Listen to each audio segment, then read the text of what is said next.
আমিতো ৰাইজক কম, আমি ৰাইজৰ পৰা অলৰেডি যিখিনি আমি 14 ডিচেম্বৰতো সঁহাৰি পাইছোঁ, যেতিয়া আমি বিনামূলীয়া স্বাস্থ্য সেৱা শিবিৰ পাতিছিলোঁ। তো আমি ভাবোঁ এইখন চিকিৎসালয় নিশ্চয়কৈ এইখিনি ওচৰ পাঁজৰ ৰাইজক সহায় আগবাঢ়িব, যথেষ্ট সহায় আগবাঢ়িব। আমি তাৰ কাৰণে বহুত আশাবাদী। কি সেৱা ৰাইজে লাভ কৰিব আপোনালোকৰ? তো ইয়াত সেৱাৰ ভিতৰত যেনেকৈ এখন চিকিৎসালয়ত থাকিব লাগে, যিখিনি নিয়মিত বিভাগ যেনেকৈ মেডিচিন, চাৰ্জাৰী, গাইনী, পেডিয়াট্ৰিক্স এইবিলাক গোটেইখিনিয়ে থাকিব। লগতে আমাৰ ছুপাৰ স্পেচিয়েলিটি বিভাগো থাকিব, যেনেকৈ গেষ্ট্ৰ'এণ্টাৰলজি, ইউৰ'লজি বা কাৰ্ডিঅ'লজি, এইখিনি বিভাগো থাকিব আমাৰ। তো এইখিনি নিয়মিতভাৱে পাব।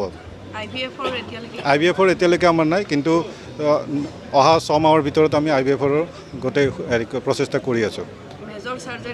মেজৰ চাৰ্জাৰীসমূহ হ'ব। আমাৰ যিজন চাৰ্জন আছে তেখেতে অলৰেডি গেষ্ট্ৰ'এণ্টাৰলজি আৰু অংক চাৰ্জাৰী এই গোটেইখিনি কৰিব পাৰে। আৰু আমাৰ ইয়াতে যিটো অপাৰেশ্যন থিয়েটাৰ বা অস্ত্ৰোপচাৰ কক্ষ আছে, সেই গোটেইকেইটা আপোনালোকে চাব পাৰিব। সেইকেইটা মডুলাৰ অতি বুলি কয়, মডুলাৰ যিকেইটা অত্যাধুনিক সঁজুলিৰে তৈয়াৰ হোৱা, আৰু লগতে তাত আছে অত্যাধুনিক লেপাৰস্কপিক চাৰ্জাৰী। তো যিখিনি মই অলৰেডি কৈছিলোঁ এই বক্তব্যত যে minimal bleeding, minimal infection and minimal stay in hospital. তো এইখিনি বস্তু সুবিধা আমাৰ ৰোগীসকলে পাব। তাৰ ক্ষেত্ৰত ৰোগীসকলৰ শেষত গৈ খৰচটোও বহুত কমত হৈ যায়, কাৰণ যিমান দিনে হস্পিটেল এখনত থাকিব তেওঁলোকৰ খৰচটো বাঢ়ি যাব, দুখ কষ্টও বাঢ়িব। যিমান যদি আকৌ ইনফেকশ্যন হয় তেতিয়াও দুখ কষ্ট বাঢ়িব, আৰু ব্লিডিং হ'লেও আল্টিমেটলি হস্পিটেলত বেছি সময় থাকিব লাগিব। তো সেইকাৰণে আমাৰ যিখিনি মডুলাৰ অতি বা ষ্টেৰাইল জোন যিখিনি আছে আমি ঠিক কৰিছোঁ, এইখিনি পাই যাব, যেনেকৈ মিনিমেল ব্লিডিং, মিনিমেল ইনফেকশ্যন আৰু মিনিমেল ষ্টে।